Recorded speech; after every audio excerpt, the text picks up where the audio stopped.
Akkam jirtu dhaggeeffattoota Jirra Median. Jirra Median qophii maatii qabatee dhiyaatee jira. Maatiin Oromoo darara mootummaan irraan ga'u irraa eegalee hanga gidiraa biyya baqaa keessa darbani. Maatiin Oromoo baay'een sa'aa kana biyya isaanii Oromiyaa keessatti akkasumas immoo biyyoota baqaa keessatti gidiraa cimaa keessa jiraachuu isaaniitu beekama. Egaa Abbaa Bilisaa fi maatiin isaanii kan muuxannoo rakkoolee yookaan gidiraa maatiin Oromoo keessa darban kanneen qaban kan biyya Canada konyaa Alberta jiraatan waliin rakkoolee maatii Oromoo irra gahaa jiruu fi gahaa ture isaan waliin mari'anna. Abbaa Bilisaa anaa dhufu. Ana obbo Kumala. Egaa Abbaa Bilisaa biyya keessan Oromiyaa irraa baqachuun maatii keessaniif agam ulfaataa ture.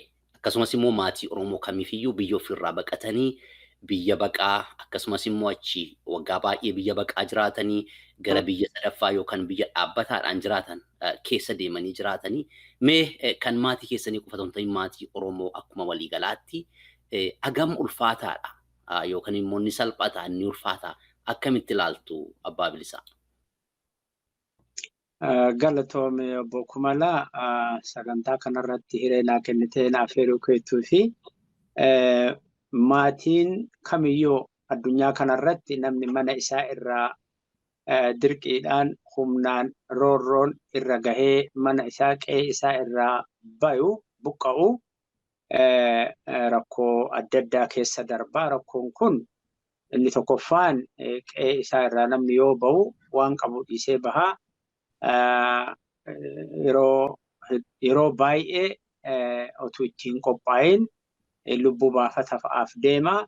Otuma qophaa'ee iyyuu bahee waan qe'ee itti guddatee waan qabu hunda qabatee waan hin baanee fi inni kun sammuu isaa keessatti dhiibbaa guddaa irra geessaa jechuudha. Keessattuu maatiiwwan akka Oromoo yookaan saboota biroollee yoo jenne biyya keenya keessaa kan bahan qunnamtiin biyya alaa wajji turtii isaanii keessa jireenya isaanii keessatti qaban waan hin jirreef yoo biyyaa bahan dura Keeniyaa yeroo baay'ee Keeniyaa yookaan Somaaliyaa yookaan kara Suudaaniiti nuti gara Keeniyaatiin baanee kanaaf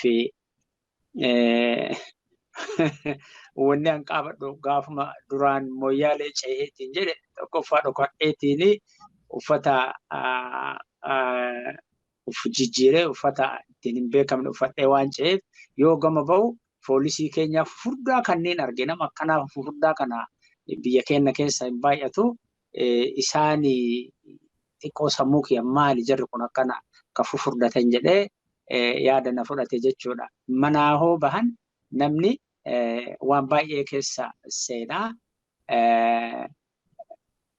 keessattuu afaan biyya keenya keessatti afaan biyya alaa kun hedduu faayidaa irra hin oolanii grassroots irratti namni jiruuf jireenya irratti yookaan afaan Oromoo yookaan afaanuma biroo fayyadamaa. Kanaaf biyya keenya keessaa hoo rakkoon guddaan tokko rakkoo qunnamtiiti jechuudha. Nama hawaasa itti dhufan wajjin qunnamtiin hedduu rakkoo guddaa jechuudha.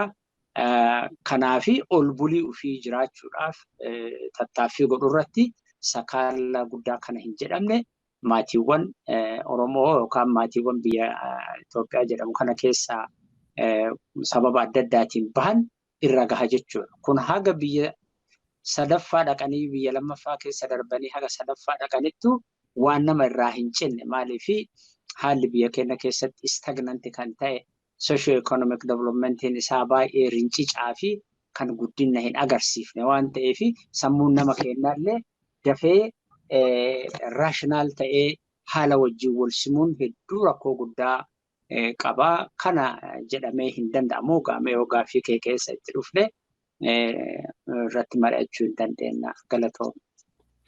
Galatooma Abbaa Bilisaa. Egaa maatiin tokko biyya isaatii sababa ittiin ba'u qaba.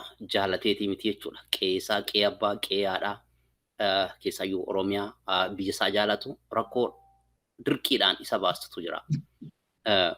Rakkoon sun gaafa dhufu maatii tokko namni keessaayyuu namni dhuunfaanii fi namni maatii qabu hin salphatu.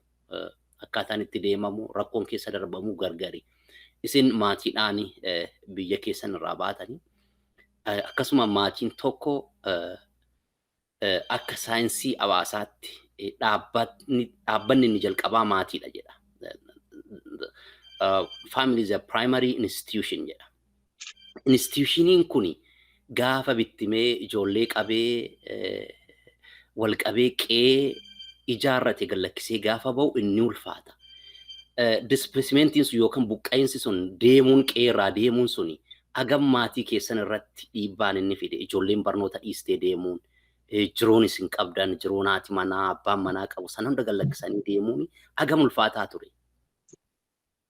Galatoomi kumala ani maatii kiyya irraa kan buqqa'e 2005 gara Keeniyaa baqadhee otoo hin taane 1981 yeroo mana hidhaatii bahu yeroo mana hidhaa asallaatii hiikamu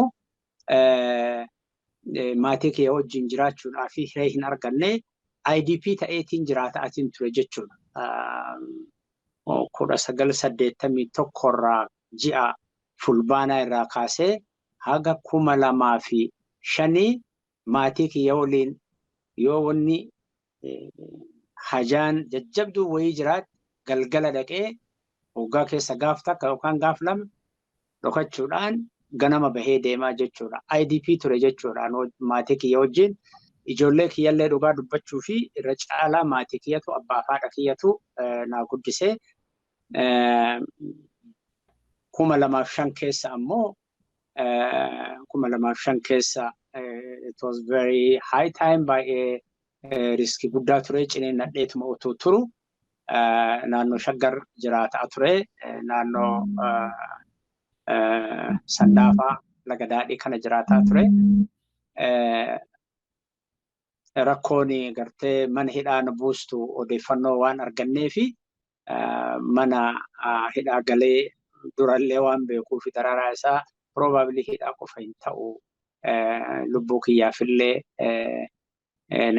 hammaachuu danda'a kan jedhurraa kan ka'e biyyaa bahuu danda'e jechuudha. 1981 irraa haga 2005 kun yoo ilaalle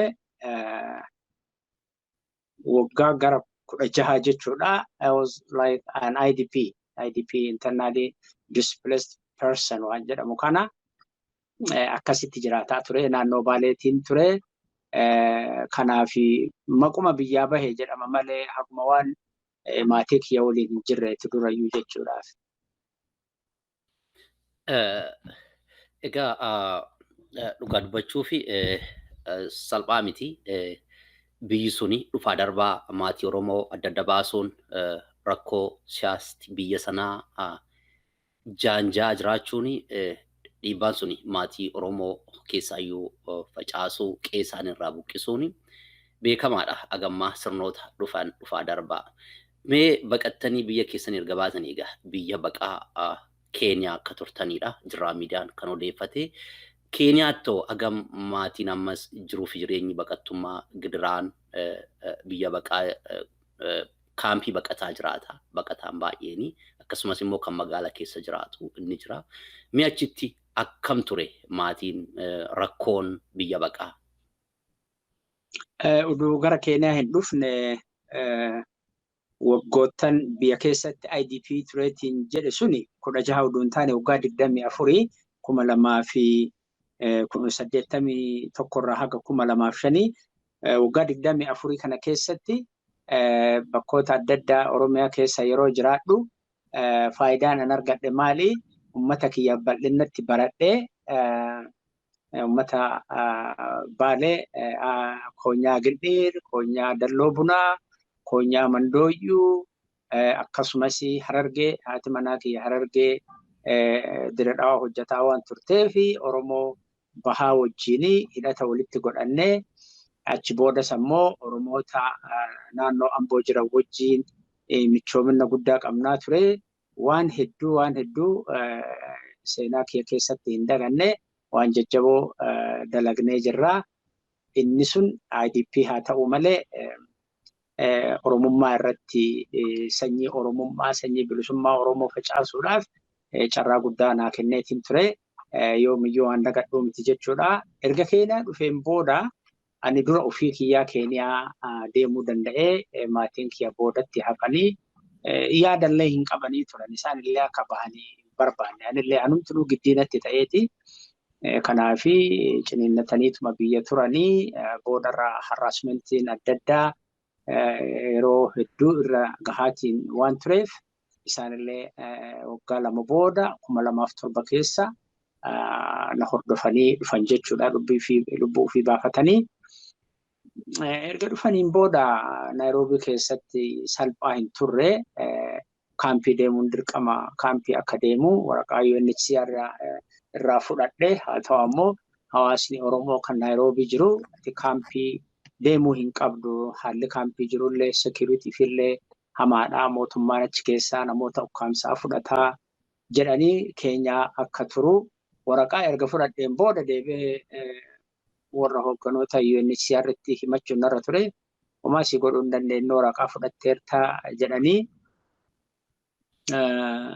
lakki fudhadhullee anamma odeeffannoo isaan guyyamaa achi dhaqee guyyaa 4 bulee 5ffaatti dhaqee UNHCR bariisaa xalayaa fudhadhe. Gaafuma sannaa kennan xalayaa bariisaa akka deemuuf ture egaa hawaasni kenna namoonni an biyyatti dur beekullee qabsoo irratti illee wal beelnu warri na guddisan akka abbaatti ilaalu hundi ati deemuu hin qabdu. Ani nama na gargaarullee hin qabu jedhee homaa rakkoon hin jiru noosiif jirradhanii akkasitti magaalaa Naayiroobii keessa turuu danda'ee. Magaalaa Naayiroobii keessa turuun kaampii dhaquu irraa wayyaa. Haa ta'u ammoo namoonni keenya baay'een magaalaa Naayiroobii keessatti survival haala ta'een jiruu jajjaboo jiraatu. Naayiroobii keessa ka turellee haalli salphaa hin turre jechuudha.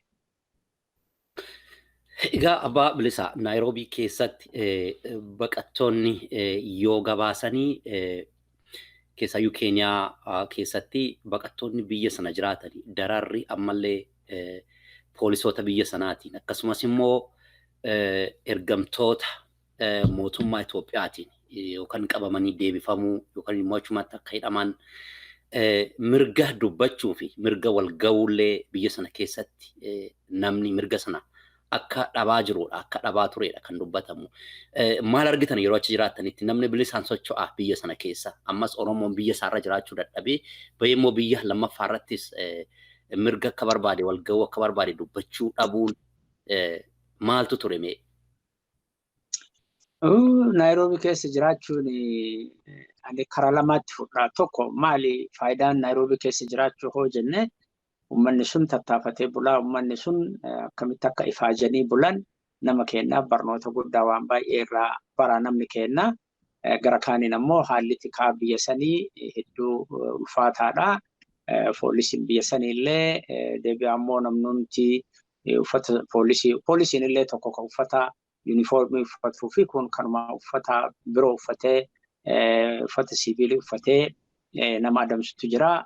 Kanaan alatti ammoo gareen dargaggeeyyii tokkii warri hojii hin qabne tokkollee mungukkii kan jedhaman jiranii isaanillee dhiba guddaa waan hedduu namatti ulfaata. Abbama fedheti qabee karaatti horii nama gaafataa yoo barbaadan kiisha seenanii waan fedhan fudhatu. Afaan hin beeknu ani keessattuu afaan Ingilishii kana waan haasa'uuf Kiswaahilii kana guddaa barachuu hin dandeenye. Hedduu ulfaata. Kanaan alatti ammoo namoonni mootummaa Itoophiyaa waliin hojjetanillee kan baqattoota Oromoo ta'anii fi mudaa sodaa uuman kan namni shakku yeroo hundumaa kan nagahaan deemuu hin dandeenye nama godhu haala jabatu jira jechuudha. Hundumaa caalaa kan hin dagannee gaaf tokko karaa lamaa irratti mana Al-Mubaarak jedhamu tokko irraa jiraataa turre. Nama fira kiyyaani saahiba turetu achitti amma boqotanii jiru. Nagaa Shukurmoo jedhamanii isaaniin mana kiraallee na gargaaruu fi anillee haaraa waan ta'eef biratti galanii waliin taa'aatiin turre. Halkan gaaf tokko warri mungukkii kuni balbala irra deemanii biildingii keessatti warra boloda sanarra jiraatu irraa horii guuranii beenu horii isaan guuranii beenu edaa warri laandaloordii kun horii isaanii kafala gaafa kaan oduu hin kafalle dabarsan na fakkaataa halkan gara sa'aatii 10 irratti sagalee dhageenye jaarsi obbo Nagaash waan beekanii fi mungookiin dhufte jedhanii balbala keenya cufanne waan guddaan qabnu bilbilli tun waan guddoodha namaan waan wal qunnamnuuf bilbila tana dhokfachuu qabna Abbaa Bilisaa bilbila nurraa fudhatanii amma waan biraa waan qabnu jedhanii isaanii shilingii fidaa jedhan shilingii 100 barbaadanii isaan shilingii caalaa ammoo inni mo'idhaanu bilbila sanii bilbila siree jala achi darbinee anillee isaanillee darbaniit amma ifaan dhaamsinee mana san keessa ulee sibiila qabu wayiitu jira. Uleen sibiila qabu kuni namatu achitti dhiisee deeme yoo isaan dhufani kanaan mataa isaanii gargarii baasnaa achi dhaabbadhu ani garanaan dhaabbadhaa jennee amma isaanii waliin yoo dhaabbadhu ifaan dhaamaatiin jira. Ani gaashin afoo dhaabbadha balbala keessaan gara afoo jechuudha. Isaan sibiila qabatanii jiru. Anillee waan ulee wayii jirtiisii qabadheera. Yoo ifaan dhaamsineetiin jennu gaash beenan argitanii dukkana keessa jirraami anayyuu hoona rukuttanoo jedhaan. Yoo tana nagaash amma Abbaa Bilisaa dhugaa keetti jedhee amma ifaa ibsinee jarri dhufaniiti afaan Kiswaahiliitiin isa wajji haasaanii ani guddoo hin beeku leetta kitaan bilishoo jedhanii itti kenninee waraqaa UNHCR isaan immoo waraqaa lafaallee kaakunoo tokkotu jira kanuma baqataa ta'anii qabaatan tokkotu jira isallee argisiisanii horii fidaa jedhanii horii itti kenninee yoo tana bilbilli xiyyaatatu ta'e isaa hin beeku iyyite tan dhokfanne jechuudha. Leetta simuu fidaa jedhanii simuullee fudhatanii nurraa deemanii booda ijoollee mataa innattuu saantimii olii fuudheeti bilbila sanillee dhaabite waan akkasii hedduutu jira kan hin daganne gaafa biroollee akkanuma ergaati manaatti illee dhufteen boodootu isii wajjin deemnu UNHCR dhannee galla karaa 9 irraa gara 10tti yoo gadi buunu namoonni lama furfurdaan akkitti uffatanii jiran dhufaniiti weewee litakkitin bilishin jedhanii kitaaba wayii harkaa qaba kitaaba san keessa saantimii wayii $50 haa taatu jirti akkamitti achi keessa akka kaa'een beeku kitaaba akka namatti kennu banee isii fuudhee makiisii kaadhisuu ta'ee amma kitaaba qabatanii lallaalanii keessa waan argine achiin nu deddeemanii ijoollee teennatu kan mataa tolchan jedhanii naannaa isaan nu fidanii achi ijoolleen dhuftee lamuu saantimii kennitee fi nu fursiiftee baay'ee cinqaa guddaadha Naayiroobii keessa haalli ittiin jiraatamu garuu jiraanneetuma keessa dabarree namoonni tokko immoo kan waggaa dheeraa achi keessa jiraatan jiru waan akkanaa keessa dabarree jechuudha. Waggaa meeqa jiraatan jechuudha Naayiroobii? Waggaa 6 bayachi'an. Egaa bareeda namoonni baay'een gara waggaa 15 warra jiraatan fa'itu jira. Egaa namoonni akkasuma tika mootummaa Itoophiyaatiin qabamanii gara biyyaatti deebi'uudhaan mana hidhaa turanii fi akkasuma yoo yaadattanii taasisuun camadaa namni jedhamu nama achi butamee galuudhaan mana hidhaatti lubbuun isaa darbeedha. Gochoonni akkasii namarratti raawwataman kuni akkamitti ilaaltan? Injiinar Kaasaawun Camadaa anillee achitti wal barree baay'ee walitti dhiyaannaa turre waan si ajaa'ibsiisu gaafa sani walgahii qabnaa turre isaa fi ijoolleen biroo ijoolleen teenna nama beeku nama taanee walgahii wayii qabnaa ture achitti galgala san akka namaan baallama qabu natti himeera akka magaalaa gadi bu'u akka daawwantaawwan bu'u natti himeera. Booda ammoo hoona ga'u wanni akkasii irra ga'e jedhanii hin dagadhu dhugamatti ani yeroo achi ture san hunda gaaf tokko nageenya natti dhaga'amee hin beeku jechuudha. Warri UNHCR kan akka ani duratti oduun tuqin bira ture eega kaampiin deemu jettee barreessi keezii kan ta'e barreessi fidinaan jedhanii guyyaa torbaan dhufutti fidinaan jedhanii amma barreesseen fidee booda isa san waraqaa naa jijjiiraniiti ji'a tokko booda hojii afaan hiiktaa UNHCR'tti jettee namittiin Iris jedhamtu na waamtee eligibility directoriin Iris sanii na waamtee jennaan lakki ani hin hojjedhu asii natti hin tolu asitti hojjechuun jedhee ni didee maaf hin hojjenne jennaan ani I don't feel secure jedheeni booda tole kaadhiisi jettee ji'a lama moo akkana turtee achiin booda resume kiyya embassy Canadaatti ergitee booda embassiin Canada na waamee hojii si barbaanna hojii hojjettaa naan jedhanii anu isinitti ni yanne akkamitti hojiif na waamtan jennaan UNHCR'tti dokumentii kennu ergee jedhanii tole jedhee isaanii waliin hagaachi ture san hojjetaatiin ture jechuudha.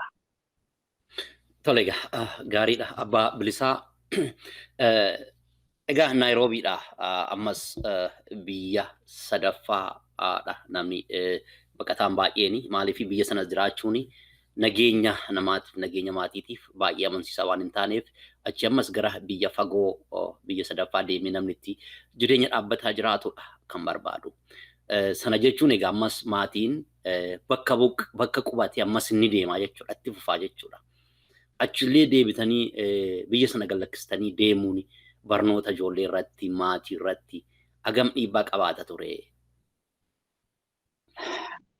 Namni yoo biyya ofii gallakkisee akkuma duratti jenne yoo biyya bahu rakkoon guddaan tokko kan nama mudatu keessattuu namoota sababa violence, political violence or harassment kanneen kan fakkaatan irraa namoonni yoo mana gallakkisan bakka dhaqan sanitti culture shock wanni jedhamu isaan mudata namoota baay'ee. Culture shocking kun akkuma duratti jenne sun afaan qabatee haala namni itti waa hojjetu akkitti namni ol bulii namaa kun hundi aadaan barmaatileen namaa kun hundi garaagaraa kanaafi nama irratti culture shockii uumaa jechuudha. Culture shocking kun yoo jabaatamee keessattuu namni dubbeen isaa barnoota fa qabaatee irratti hin hojjetini future shock jedhamee wajjin tura ta'ee wajjin tura.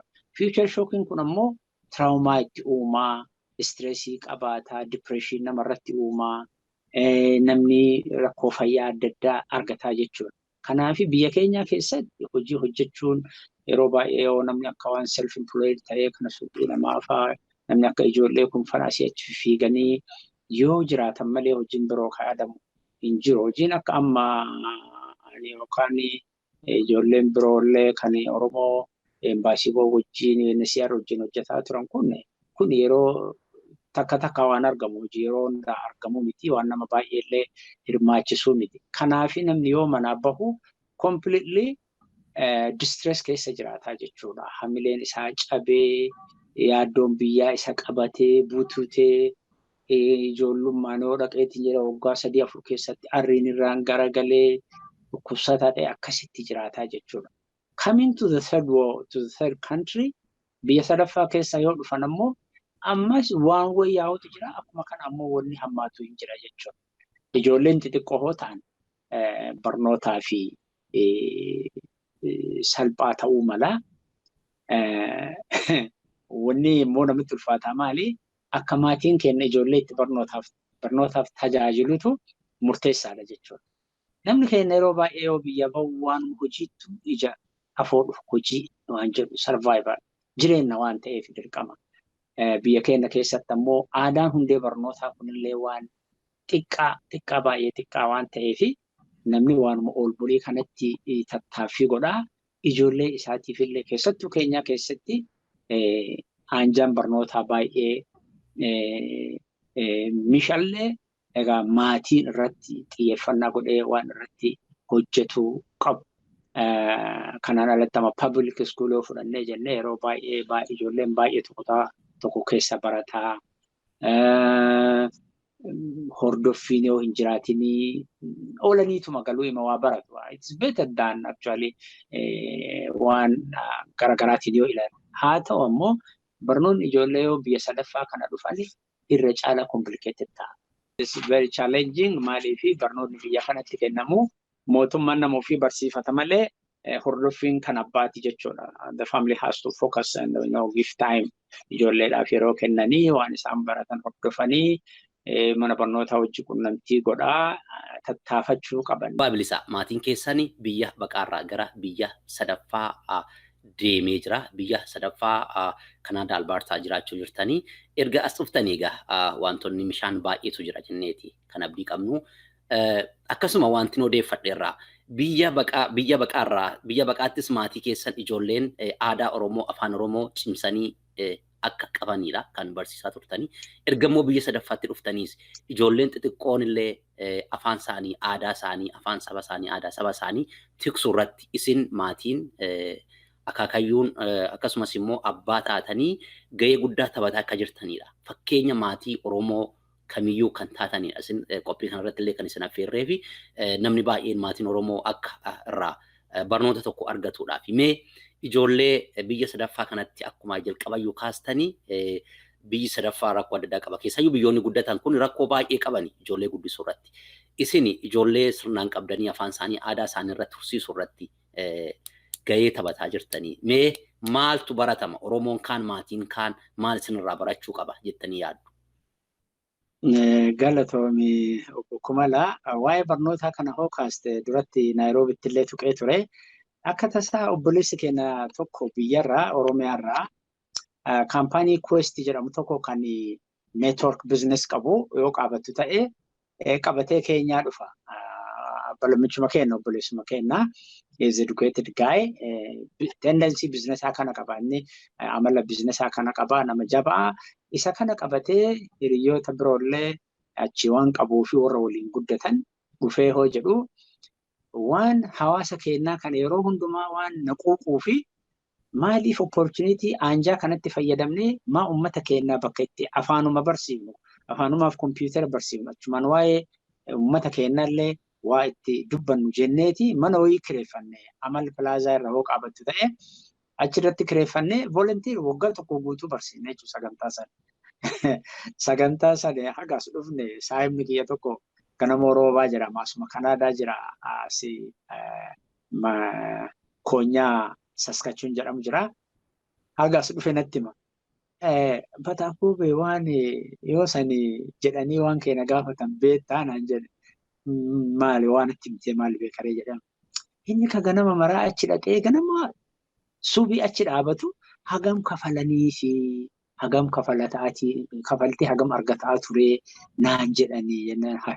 Kiraa manaatu nuti waliif fuudhaa kafalaatiin tola hawaasa tajaajilaa waa arganna nuseeyanii jenneetiin wanna jennee jechuudha. Nuti aanjaa Quest irraa dhufe. Questiin kun circle of influence irratti biizinasa hojjetu. Productii qaba waan akka baawodisk jedhamuuf waan adda addaa qabanii nu isatti sababnee eeyyama mootummaa irraa obboleessi keenya amma Awustiraaliyaa akka jiru Fayyisoo Waashoo akka jedhamu nama baay'ee jabaa dhugaa inni eeyyama illee nu baasee maqaa ofiitiin ummata keenya barsiisaatiin ture. Namoonni amma innaa sana achi barataa turan as Kanaadaa kanallee jiru yoo kaasanii dubbatanii waan innaa sana irratti dadhabaatiin ture san galatoomanii value kennaniifi jechuudha. Erga gara Kanaadaa as dhufneen boodallee ijoolleen Oromoo ani yeroo duraan dhufe dura Otowaa qubannee Otowaarraa gara Hamilton dhufnee durbicha qabaa achi obboleessuma kee jechuu dandeettaa inni achi obboleessi keellee ka biroo hin jira gara Hamilton jijjiirannee achitti durallee waliin haasaa waan turreef akka uummanni keenya ijoollee barsiisuu irratti baay'ee jajjaba hin taane isa wajjin dubbataa waan turreef Hamilton akka dhufeen isa wajjin haasofne abboo ijoolleen ta'e mana barnootaa banuu fi danda'uu qabna sirni biyya kanaallee nu gargaaraa multicultural waan jedhamu sagantaallee qabanii kun orientation irratti illee barree waan adda addaa irraallee agarree kan jedhu irraa kaane mana barnootaa banuu dandeenya jechuudha. Yoo sanallee kolleejjii tokko barataatiin ture konkolaataa illee qabu sanii mana barnootaa dhaqee achi cabbii keessa miilaan deemaa namoonni hawaasa keessa jiran ijoollee gandarra deemaa fuffunaanaa fidu namni Oromoo illee baay'ee hin jiru garuu mana barnootaa achitti ijaarree waggaa gara 3 barsiisne ijoollonni sunniin jijjiiramni isaan amma qaban yuunivarsiitii jiru cinaan isaanii incredible waan nama ajaa'ibsiisaati. Jijjiiramni isaan irra wanti xiqqoon innaa san achitti yaalii goone jechuudha. Yoo tokko asirratti akka ifa ta'uuf inni kireeffatta immoo mana inni ijaartanii. Lakki sagantama mana barnootaatti kun district office biiroon barnootaa aanaa magaalaa sanii went towards the district education center maal jedhama board of educationii qaban isaanuma iyyannoo isaanitti galchee ufuma tattaafadhee maal godhe yeroo dheeraa narraa fudhatee hayyama argaa Oromoo which community are you talking about? Oromoon keessaa dhufeedhaan Oromoon biyya Itoophiyaa jedhamu kana keessaa dhufee faamilii meeqa qabdan? Yoo san gara faamilii 15 hin caalu ijoolleen garuu baay'ee ijoolleen gara nama 30 oliiti kan ittiin jalqabne manuma barnootaa kana keessatti sanbattan barsiisna jechuudha. Boodarraa anillee mana barnootaa baradhu sanirraa practicum jedhanii ta'e ijoo tokkotti na ramadanii isaanitti illee kana himee projekterii fi laaptooppii na gargaaranii isa dugdatti baadhee cabbii keessa projekterii illee baadhee laaptooppii illee baadhee kitaaba kiyya illee baadhee ijoollee naaf fidanii barsiisaa jechuudha. Hedduu yoo qaban viidiyoon isaanii akka wanna godheen jira seenaadhaaf kakaa'e ijoolleen innaa san afaan baratan amma kolleejjii galanii jiru yuunivarsiitii galanii jiru baay'ee nama dinqisiisaa jechuudha. Biyya kanatti aanjaan barnootaaf jiru bal'aadha yoo arguu dandeenyeetiin jenne baay'ee faayidaa guddatu jira. Nutu arguu danda'u qaba faayidaa kana ijoollee kennaa fi jechuu barbaadeeti. Haga gara Kaalgaarii as dhume kana ammoo waan akkasii hojjechuu hin dandeenye huge onnoo natti ta'ee asitti ammoo karuma adda addaatiin ijoolleen barnootaaf akka jajjabaatan informal kan ta'e qarqaaruun alatti sagantaa akkasiisanii naa hin mijoofne I'm not happy with that regard. Namni baay'eetu jira garuu akka an fedhe sanitti barsiisuun naa hin mijoofne rakkoo akkasiitu jira jechuudha. Galatooma egaa Abbaa Bilisaa kun hojii baay'ee ajaa'ibaati egaa carraa jiru biyya jiranitti fayyadamanii ijoolleen afaan isaanii aadaa isaanii irraa akka fagaanne gochuun of kenniinsa barbaada. Isinis gahee sana taphattanii mana keessatti maatiin keessan ijoolleen xixiqqoon iyyuu afaan isaanii tolchanii akka haasa'an akka dubbatanidha kan dhageenye kan beeknus. Kun fakkeenya guddaadha egaa maatii Oromoo kaaniif mana keessatti yoo barsiisuu dadhaban illee namoonni dhuguma saba isaanii aadaa isaaniitiif yaadanii carraa jiru barbaaduudhaan ijoollee isaanii akka isaan aadaa isaaniitiin guddatan afaan isaaniitiin guddatanii akka godhanii abdii qabna. Kun barnoota baay'ee gaariidha jennee yaadna. Egaa dhaggeeffattoota Jirra Miidiyaa qophii keenya gara dhumaatti dhiyaachuu jirra. Qophiin keenya irraa qophii maatiiti. Kan waliin jiran Abbaa Bilisaa Kanaadaa Alberta irraa. Akkasuma baqataa kan turan duraanii jechuudha. Biyya keenya baqataa kan turanii amma Kanaadaa kan jiraatan. Egaa Abbaa Bilisaa mee dhumarratti gaafiin keenya dubbachuun barbaada. Ani amantaan kiyya guddaan jijjiiramni hawaasaa maatii keessaa jalqabaan jedha. The nucleus maatiin kan kee maatiin kiyya fakkeenya biyya keenyaati. Yoo maatii keenya tolchine, yoo maatii keenya sirriitti ijaarre, yoo maatii keenya karaa irra keenya, yoo maatii keenya aadaa barsiifne, yoo maatii keenya afaan barsiifne, gadi bahanillee maatiin keenya kennuma jechuudha. Yeroo ammaa kana ani dhugaa dubbachuu fi yeroo biraa yoo carraa nuu kennite, hiree nuu kennite, maatiin kiyya guutuun bakka jirutti akka argituun barbaada. Mucaa kiyya qofatu Ontaariyoo jiraanu biran jiru. Ijoolleen kuuwwan akaakayyoonni kiyya, soddaan kiyyallee wajjin jiraa jechuudha. Mana tokko keessa mana guddaa keessa jirraa. Ijoolleen akaakayyoota kiyya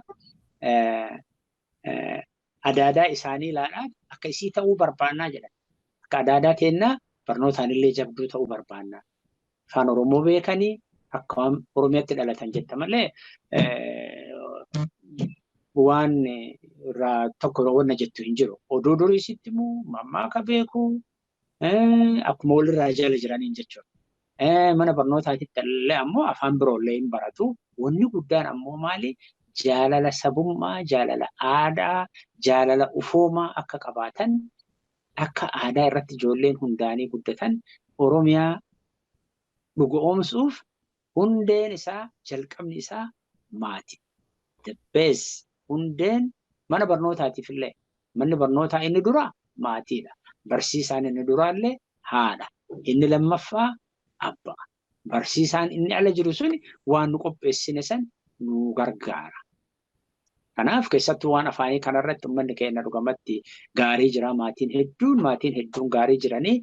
Haa ta'u ammoo teeknikalitiin isaa teeknooloojii yeroo ijoollee, hamilee ijoollee, sammuu ijoollee fudhatu kana sirriitti maaneej gochuu danda'u irratti hojii cimaa barbaachisa maatiin jechuudha. Maatii jechuun waa hunda. Maatii jechuun qabeenya. Maatii jechuun nagaa. Maatii jechuun jaalala. Yoo ijoolleen ofii aadaa namaa baratte, yoo ijoolleen ofii afaan namaa baratte, wanni isa caalu hin jiru. Inni kun hin dhaqqaba. Kanaan alatti ka maatii kana dagannee yoo alaa san ilaalu taane riifti tokko jechuudha. Fottokatu dhalataa, fottokatu dhalate kana ammoo deebisanii fayyisuun hin danda'amu. Fayyaataa galatoomaa egaa dhaggeeffatoota Jirra Miidiyaa qophiin keenyarraa qophii maatiiti. Maatiin tokko gaafa biyya isaarraa gidira siyaasaatiin buqqa'ee biyya baqaa keessatti immoo akkamii dabarse biyya baqaarraa immoo biyya sadaffaa jireenya isaa dhaabbataadhaan jiraatu keessa gaafa dhage akkamii dabarse maatii ijoollee aadaa afaan seenaa akkamitti qabaa jira maatiin Oromoo biyya isaarraa baqate kan jedhu irratti mari'ataa turre. Sanuma wal qabsiisuudhaan siyaasti yookaan immoo biyyi tokko tasgabbii dhabuun agam maatii irratti dhiibbaa qabaa kan jedhu kaasnee mari'ataa turre. Dhuma qophii keenyarra geenyee jirra. Waan nu waliin turtaniif galata argadhaa isiniin jenna. Abbaa Bilisaa isa dhumaa wanti itti dabalta yoo jiraate carraasa dhumaan isinii kenna. Galatoome obbo Kumala. Wanni guddaan wanni maatii suni waan maatii sani ani kan dhugaa haasa'uu barbaadu irra caalaa maaliifi hawaasni keenya hawaasa rarra'ee akka hin taane hawaasni keenya yoo maatiin itite yoo ijoolleen teenya aadaa baratan, afaan baratan, seenaa baratan, barnoota kaanillee barachuu danda'u. Barnoonni yeroo biraa haasa'uu hin dandeenya. Beeskalii barnoonni yoo aadaa walitti hin hidhamini, yoo aadaa waliin qabatini faayidaa isaa irra miidhama isaatu caala. Kanaaf hiree naa kenniteef atillee galatoomii waa'ee maatii kanarratti dhugamatti sagantaa kan kee jabeessii atillee maatiin hundee hawaasaati. Maatiin hundee hawaasaati. Yoo bakka maatiin jeeqametti biyyi jiraachuu hin danda'u. It is impossible. Kanaaf sagantaa kanarratti naaf heeruu ittiif illee galatoomii jabaadhu siin jedha. Galata argadhaa fayyaa nuuf ta'a maqaa Jirra Miidiyaatiin. Fayyaa taa'ee. Galatooma.